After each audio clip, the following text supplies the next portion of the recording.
This is it. Third time is the charm. Third time is the charm. Somebody please tell me they can hear me. Please. Do we have sound? Do we have sound? Do we have sound?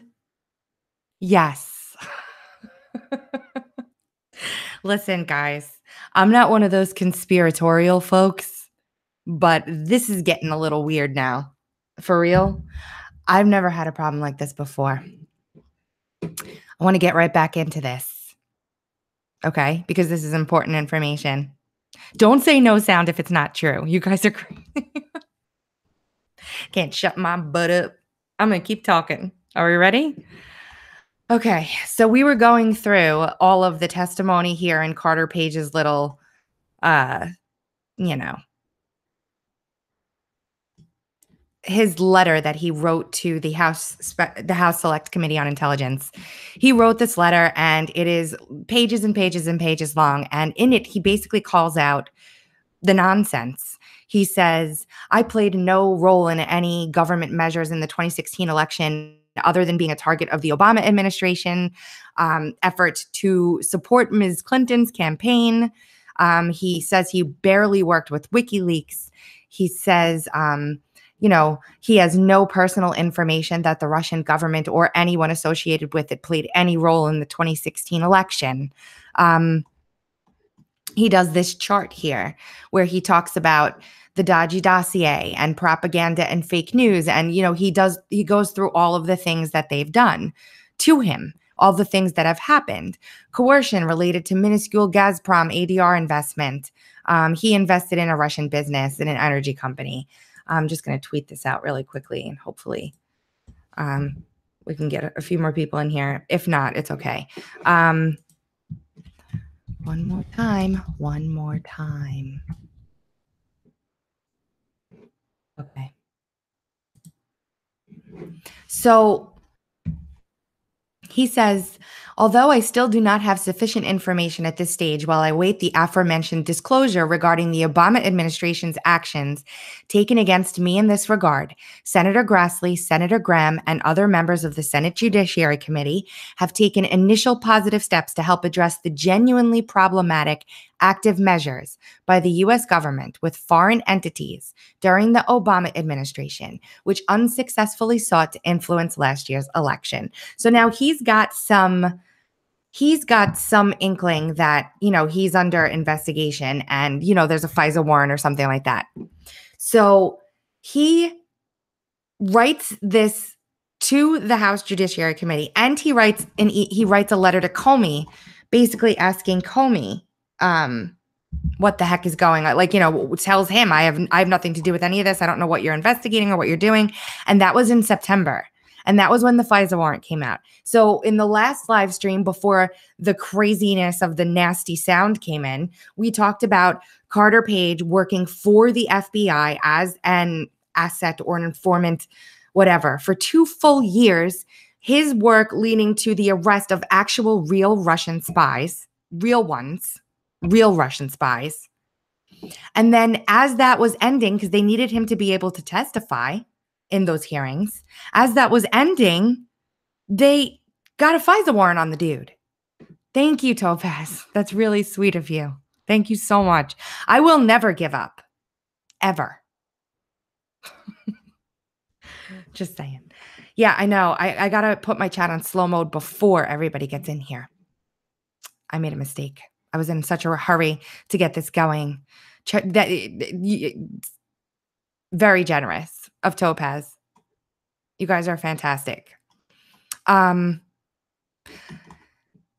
So he basically says in here too, while initial steps have been previously taken by members of Congress to get to the bottom of these civil rights injustices, Senator Grassley, Senator Feinstein, Senator Graham, and other distinguished members of the Senate Judiciary Committee Congress have expressed related concerns about potential wrongdoing by the U.S. Department of Justice and FBI in 2016.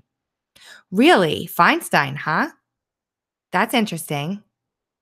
In the wake of recent decisions by former Obama administration appointees, including Mr. Comey, which may potentially limit their ability to carry out their role as members of their committee, they have noted the constraint on their capabilities as, quote, the FBI's primary oversight committee with broad jurisdiction over federal law enforcement, FISA, and the nomination of the next FBI director. Now, what's interesting about this is that Schiff went all over media over the weekend saying, well, the intelligence community is never going to trust us again. You know, they're never going to trust us again because look what we did with their information. Look what we did with the information, right? Well, guess what? Your job is to have oversight over the FBI and the executive. So that's nonsense. It's complete gobbledygook. He goes on and on. Counsel Mueller and the legal jeopardy this may create for some Americans who have been swept up in the ongoing witch hunts. Now he goes into the questions that are asked. Russian government. I played no role in any government active members in the 2016 election other than being a target of the Obama administration's efforts to support Ms. Clinton. Basically, he just goes through and basically destroys the Obama administration, the Clinton administration. Thank you, guys. Thank you, Brent. The Clinton campaign. And he details everything out here. He puts the little charts in. He's got his annexes. He's got his footnotes. He quotes news articles. He completely destroys Steele in here. Buffergate. Hashtag Buffergate. That's great. He goes through it. I mean, he really goes through it here. It's pages long. Here's his letter to Comey.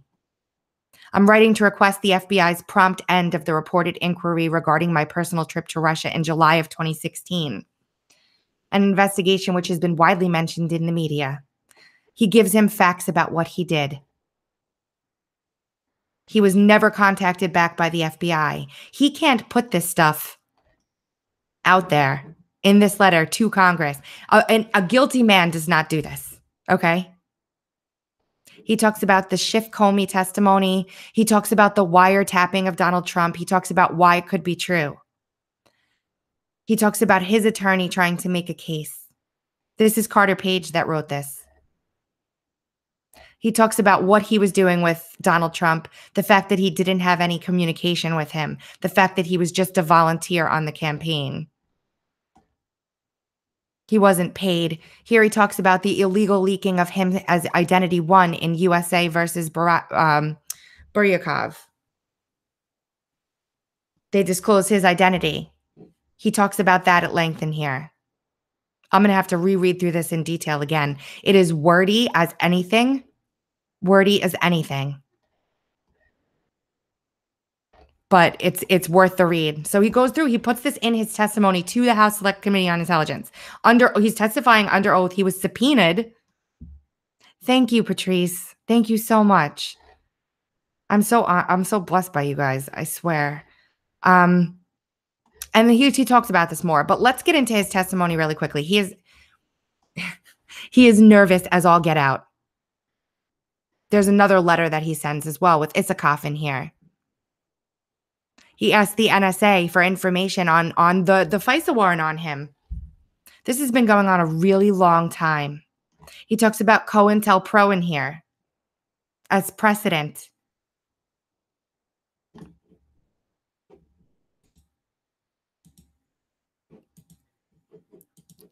I just stopped to read the super chats, which I read already one time. I just want to make sure I didn't miss anything.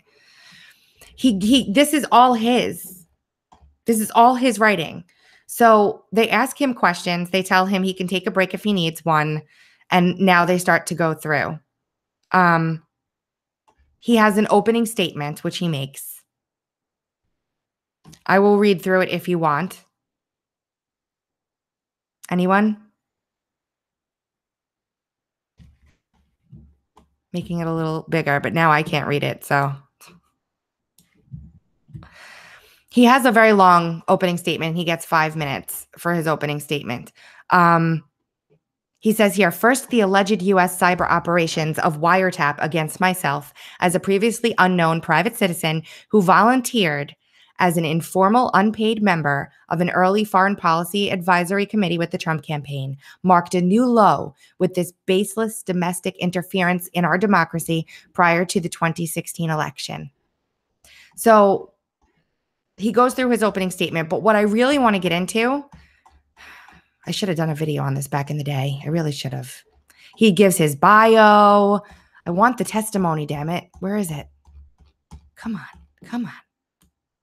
Here we go. This is redacted. Mr. Gowdy, let me actually get to... He's basically like, I don't want to answer that question. I'm afraid if I don't say everything, then if I don't tell you guys everything, every last little detail, because he's over giving information here. The question to him is, you were just discussing the dossier. Thank you, Kathy. Oh my gosh. Thank you. You were just discussing the dossier and you were talking about this in your opening before you ran out of time. Can you expand in the last 2.5 minutes before the minority begins their questions on that thought process you were discussing with the panel in regard to the dossier and Mr. Steele? And Paige says, yes. I think it goes back to the points I was making in my opening statement and the concern as the realities surrounding this document continue to come out in the press and all these false allegations came. And that is, even though this one individual, Christopher Steele, has, by all allegations, has not been in Russia for many years, to me, it's quite shocking the level of collective ignorance about Russia and how, what actually happens in Russia and how Russia really works today. And also the fact that if allegations are true, that there was coordination and collusion between him and the agencies of the US government. That to me implies a highly politically biased agenda that it dangerously violates the legal mandate of these agencies. So to me, that's a major problem on a tactical level, looking at what happened over the last 24 months. But also on a strategic level, because that's precisely the misanalysis by the U.S. intelligence community is a complete repeat of what happened at the end of the Cold War when they totally misassessed what was going on in Moscow and Russian institutions. And then he asks if he's been told by Mueller that he should be expected to be indicted, and he says no. And then Mr. Schiff starts asking questions. And this is when he starts to get really crazy. He had to be subpoenaed to come in. Thank you, guys. Thank you. Oh, goodness. My gosh. I'm going to cry. I don't want to cry. Thank you. That's really, really nice of you. Thank you so much, everyone. Okay. So they basically go back and Paige is basically saying they had to subpoena him to come in. They had to subpoena Paige to come in. He wouldn't come in on his own. They subpoena him to come in. He comes in. He's giving testimony. Schiff, he knows, is a little stunk.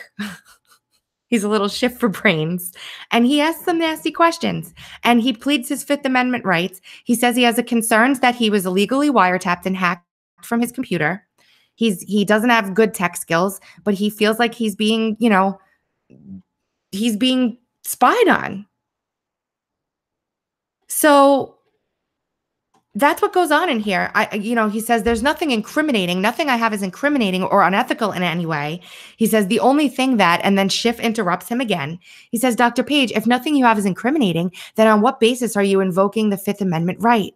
And Paige says, my concern is the information I would provide to you on 2 levels. Number 1, there could be risks that the information is not comprehensive, and the information, which was already illegally hacked from my computer systems by, based on some of these proceedings of the past year, will not match up. So that's my major concern. So he's afraid that since they have his hacked stuff, that since they've been spying on him and they stole everything, and he testifies here, if he doesn't get something exactly right, he will be held for perjury. He talks about the Fifth Amendment here. He says he can't be put through double jeopardy. He's been through punishment over the past 14 months. He's been submitted to risks of life and limb. They force him in this testimony to give up his phone number and his email. Thank you, guys. My gosh. Thank you, Al. Thank you, Jamie. Thank you, Want My Country Back. I do too. Thank you, Iceman. Thank you, Wonder Chick. And Kathy O'Brien. And Patrice. And Topaz. Thank you to all of you guys. I can't even believe that.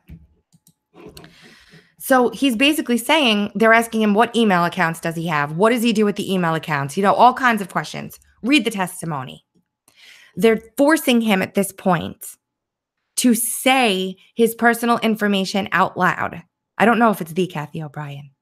I'm not sure. But they force him to say his information out loud in court. And then when they ask Glenn Simpson to do the same thing, Schiff's like, nah, you don't have to worry about that. But everyone else is like, you made Carter Page do it. Why aren't you making Schiff do it too? They're saying he can write it down and give it to you. Mr. Schiff is saying, no, I'm not saying it should be made public. I'm saying that we need to know and he needs to say it. And they know they're going to release this stuff. So they're basically screwing over Carter Page. Oh, gosh. Thank you, guys. Thank you.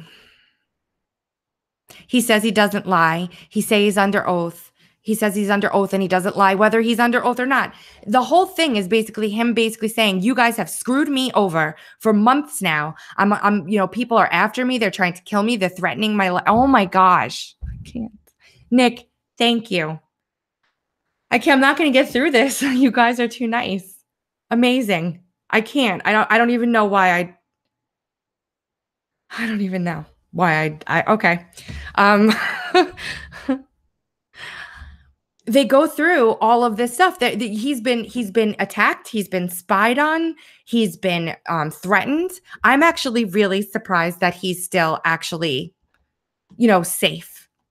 They testify for like however many hours. What I got from this, and I read it, it made me uncomfortable to read. It made me uncomfortable to read because you could tell just even reading it. Like when you read Glenn Simpson's testimony and you read through the whole thing, it's like he's just a scum. He's just a scum. Right?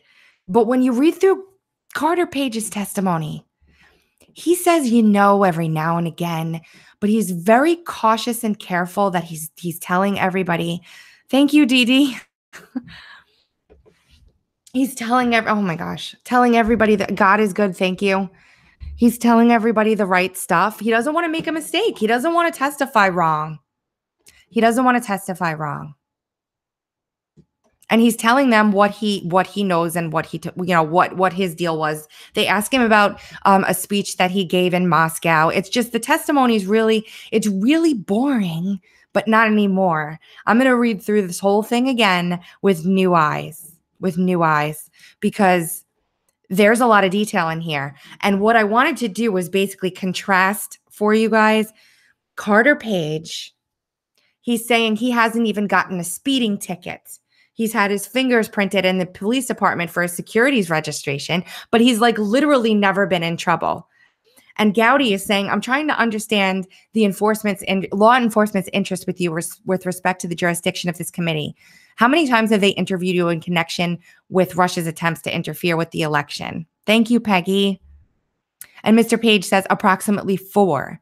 They came up typically when the FBI has reached out to me previously. They give him a call. This time in early March 2017, they just showed up. He explained how he had sent the letter to them. He wants a call back on the letter. Like it just goes on and on. I wanted to contrast this story with the Papadopoulos story.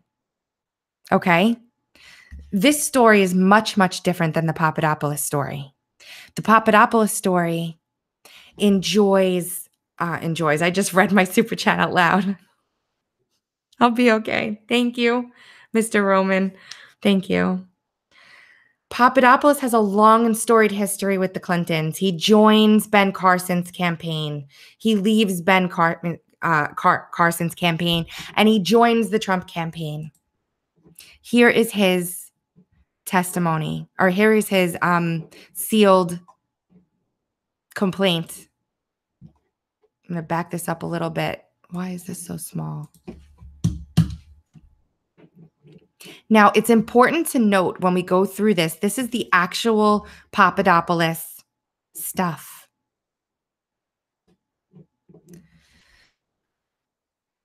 On or about, thank you, Evan. Thank you, CBTS. Thank you, Pamphlet. Thank you, everybody over there. I'm going to, you know what I'm going to do? I'm going to thank everybody at the end because, oh gosh, because I can't. I'm going to start to cry. I can't do this. Okay, let me get back to work here, guys. While you're all here for this information, you guys are fantastic and amazing, and I love you so much. I'm overwhelmed right now. Let's talk about the Papadopoulos, stuff. That's why everyone's here, to hear the information. So let's get into it. His count one is false statements, right? Papadopoulos makes several false statements to Mueller in his interview with him. He lies about things. And the reason why they know he lies about things, this is his plea deal here. But the reason why they know he lies about things is because the Trump campaign has graciously provided all of his emails that he had sent to the Trump campaign. So everything that he did while he was with the Trump campaign, in terms of meeting with anybody Russian, in terms of asking if they wanted to meet with anybody Russian, in terms of the over-the-top emails about, Russian people that should meet with the campaign, he lies about when that stuff happened, and he lies badly, but not badly as though he is doing it the way Flynn did it. He lies because he's scared out of his mind. There's a big difference. So basically, here we have the overview. And I'm not going to read it all, but it says here he served as a foreign policy advisor for the presidential campaign of Donald J. Trump, and he made material false statements and material omissions during an interview with the FBI that took place on January 27th. Now, here's where we get really interesting. Okay. This is Mueller. This is Mueller. This is Mueller. And Mueller has arrested Papadopoulos. And these are the charges. And this is the statements that say why. What is interesting to me is that in here, he lies about when he talks to a certain professor, but then he lies about something else. He lies about a certain Russian female. The professor brought with him a female Russian national, introduced to defendant Papadopoulos as a relative of Russian President Vladimir Putin with connections to senior Russian government officials. Following his March 24th, 2016 meeting with professor and female Russian national, who I think might be Veselnitskaya.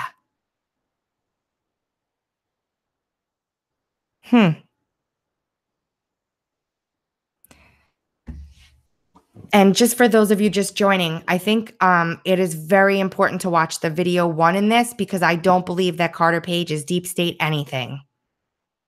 I believe that Carter Page is a scapegoat who was used and abused by the FBI. So he talks about, on or about March 31st, 2016, Papadopoulos attended a national security meeting in D.C. with Trump and other foreign policy advisors. He says he could arrange a meeting between Trump and Putin. And then they go down into what he lied about. And he lied about basically when things happen and what he said.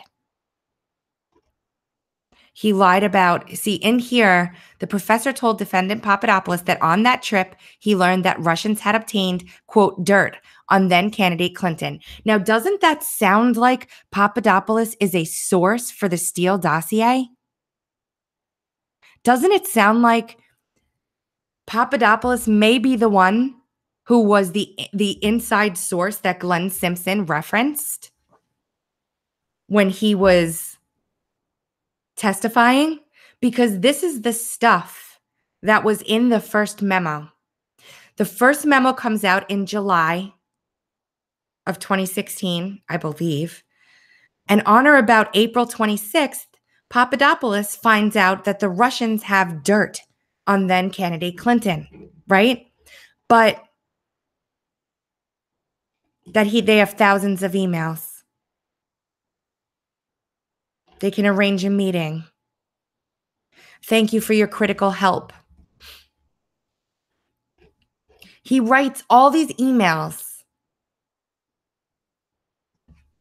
He says in his email, we will continue to liaise through you with the Russian counterparts in terms of what's needed for a high-level meeting of Mr. Trump with the Russian Federation. It is ridiculously over the top. Ridiculously over the top. It doesn't make any sense. Why would you write like that? This guy is not supposed to know better. I feel like I'm so positive at this point, it's not even funny. I'm really like, it's really hard to ignore that Papadopoulos, not only did he work for the opposite side and kind of implant himself inside the Trump campaign. I'm obviously still speculating here, guys, but not only did he do that, but he was also possibly one of the sources for the Steele dossier. And as soon as the Trump team, this is going off the speculation that Mueller's a good guy, working for the good guys. And let me go through this again. Mueller gets more transparency from a presidential and executive office than ever before in the history of special counsels, ever. He gives thousands and thousands of pages to Mueller. And they steal some. Not them.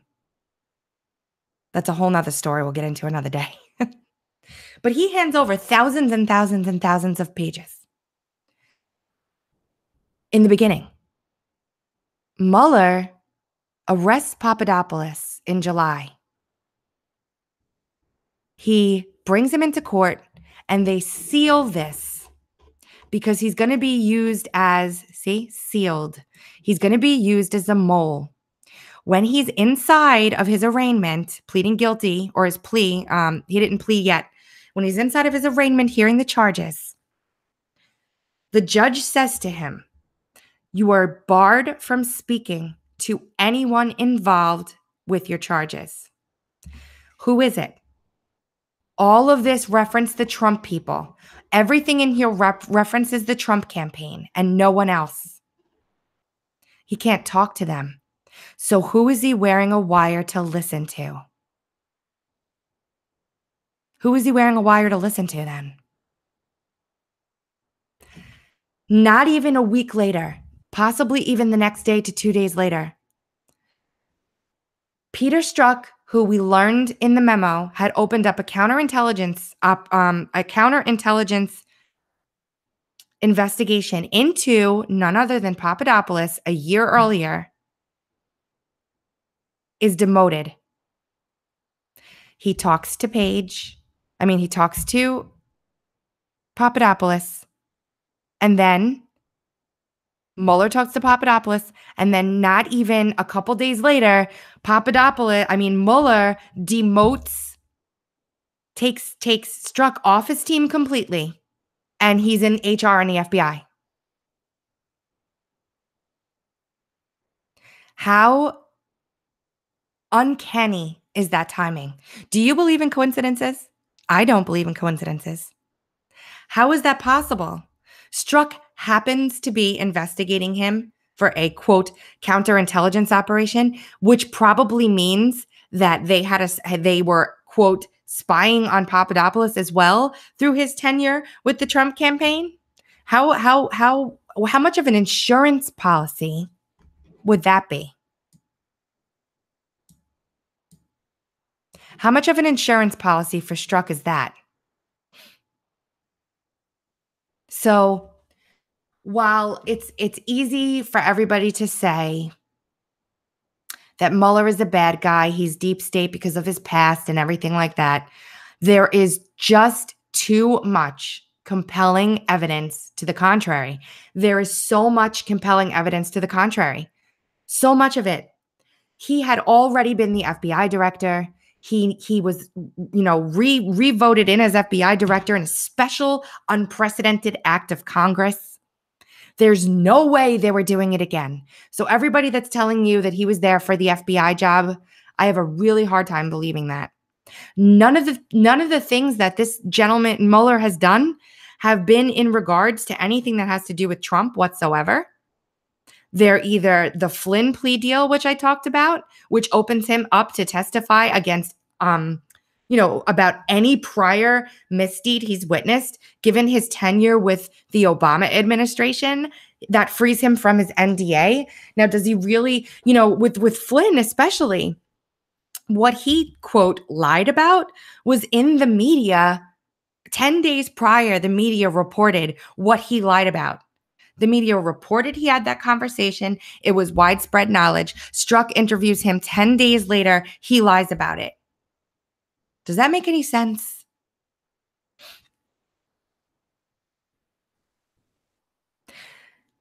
Do you ever hear Trump saying anything bad about Mueller?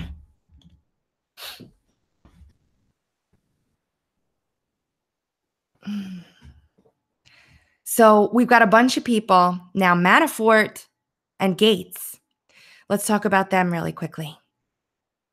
Manafort was charged on lobbying, on crimes from when he was lobbying back in the day when he worked with the Podestas, which is why the Podesta firm closed. And Gates just dropped, his attorneys just walked away on Friday. Let's find that really quickly.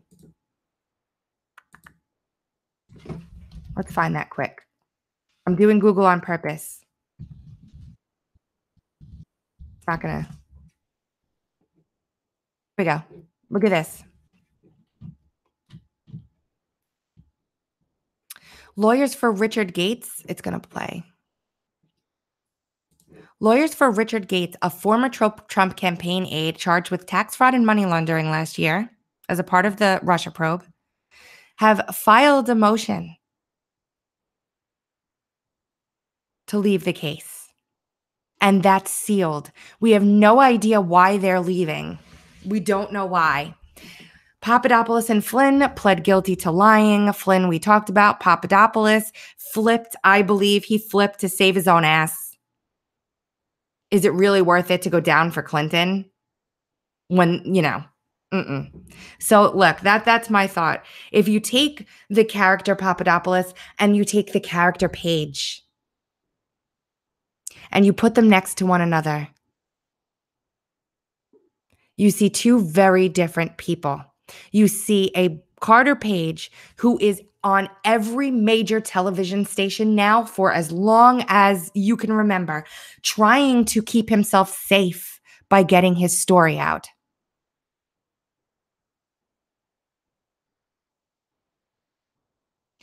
Trying to keep himself safe by getting a story out. He's trying to get his face out there in front of people and his story out about how he knows what happened to him so that he is safe. Sunlight. Then you have Papadopoulos, who flipped and started working with Mueller, but he can't talk to anybody involved with what he's charged with, which is everybody on the Trump team. Who is he talking to? Who is he talking to then? Now, nobody. It's all over and done with. From July to October, he was wearing a wire.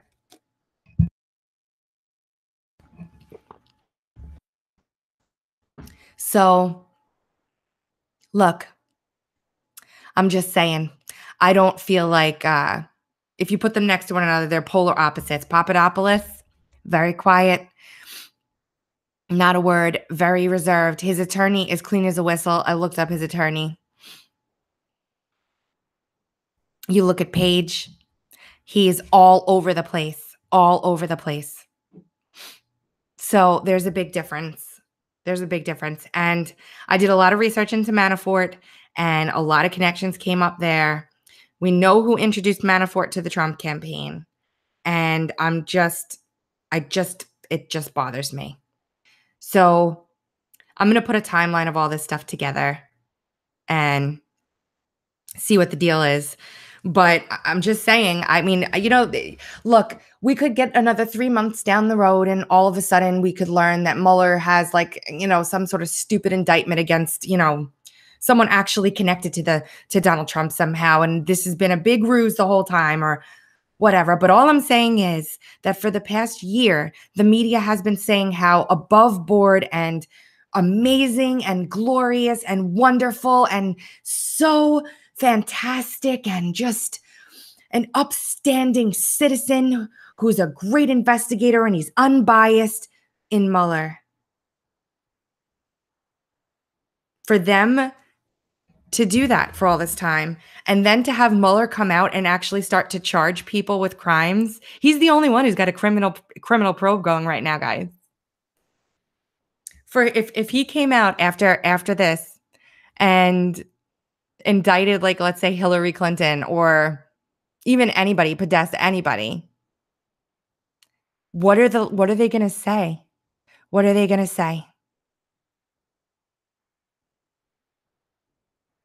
50-50. It's 50-50. There's a lot of things that point to Mueller being on the right side of history this time around. I'm just saying. So look, that's basically what I wanted to get out to you today about Page and how nervous he was and about Papadopoulos and how different he is than Page and how I feel like he was put there as a plant on purpose in order to be able to get more information on what the Trump campaign was doing and, what the plans were. And then there's even information now that they fed this stuff to, Obama actually took this stuff and fed it to Clinton. They're running out of spin. There's really not going to be anywhere for them to go. And let's just quickly go over for 2 seconds and then we'll cut this one. If we quickly go over this. So Adam Schiff's got his memo, the Democrat memo, because to them, everything is partisan. Never mind, it's just the facts. I actually cannot wait for the Democratic memo to come out because I can't wait to debunk it using either itself or their own reporting. I'm so excited. I'm so excited about that. So this Democrat memo, they start planting in the media. I really hope that President Trump doesn't redact anything or make political redactions inside of this new Democratic memo. We don't want any of that. We don't want any political redactions. You hear that. You hear that everywhere. Political redactions. Well, if you actually do reveal sources and methods inside of your memo, there's a good chance that there'll be redactions to it. So this is what they say. The Dem memo goes in, they vote to release it. They're saying the Dem memo is really like it's got sources and methods, it's got classified information in it. They're going to send it to the president. It'll go through the same process. But what they're saying is if he redacts it, then he's just trying to prop himself up and hide what's in it. No, if he redacts it, it's because you put confidential stuff in there, top secret stuff in there that he can't let out. So my thing is let him release the memo. Let him just release it without redactions. Because now what are they going to say? Is Schiff going to say, oh, by the way, he should have redacted that? Well, then why'd you put it in? You can't say that now. So even if there is some stuff in there that the Dems may not want out, and when I say Dems, I don't mean normal everyday people walking around. I mean the Dems who are elected to office and are doing all the shady crap. I'm just saying. I think that he should just not redact it and just let the crap go out. That's my thought. Why not? Why not at this point? Why not? What do we have to lose? What do we have to lose? Nothing. Let me go through real quick and thank some people. And then I have a really special announcement. I might as well go through now because you guys are all here. You're all here. I love you guys. Okay, so let's see. We have thank you, Lovely Sheep, for the super chat. Linda Smales, thank you so much. Saressa, thank you. I hope I said your name right. Thank you so much. Oh my gosh, Nick. We have Want My Country Back. I went through these. Okay, good. So I'm caught up on the super chats, which is really awesome. So listen, I got something special that I put up on my Twitter today, okay? I'll show it to you.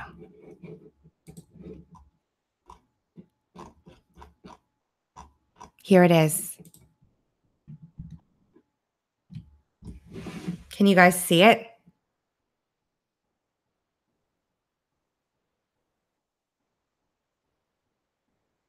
It says Operation Justice, We the People, a March for Transparency. Join us April 7th, 2018 in Washington, D.C. for an organized display of peaceful protest and demonstration to show our discontent with our justice system and corruption. Together, we the people can make a difference and influence the future state of our country. Details and website coming very soon. And there is, if you guys wanted to help spread the word, there is like a little, the graphic design team that I have that have joined to help with this is absolutely fantastic. Everybody on this team that's planning this march blow me away. They're amazing. This is the, you can make this your profile picture. How fantastic is that? And there will be so many things available for you guys on the website to download and to use for it. We're really doing this the right way, or we're trying to anyway. And so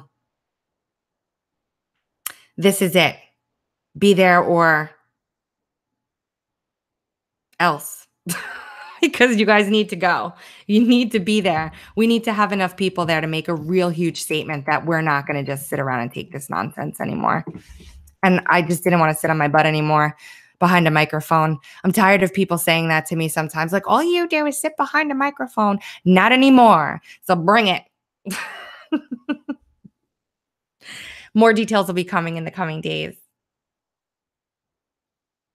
I hope you guys will come out with me and get to meet me. Wouldn't that be cool? I would love to meet you guys. Everyone's so fantastic. Okay.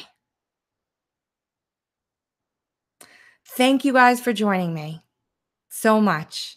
Thank you for the likes. Thank you for the cheerleaders in the chat who are fantastic and are just like helping me to grow my channel, which is amazing. And thank you for making me shed a tear this evening. Because I did. Thank you so much. If you appreciate the work I do and you would like to become a patron, I would be honored to have you in my Patreon family. You can find me on Patreon, www.patreon.com/TracyBeans with the Z. You can also find me on Gab and Twitter at TracyBeans with the Z. And my PayPal address is in the description box below. We are going to kick this crap. Like, I can't even, we're going to beat this. The truth is coming out, okay? It's coming. They know all this already, the good guys. We're just getting the pieces to fill in what we've been speculating for like a year and a half now. So I'm going to keep doing this. If they keep letting me do live streams without messing with my damn audio. And this was the marathon edition, wasn't it? Love you guys. Have a fantastic evening, and I will be back soon. Talk to you soon.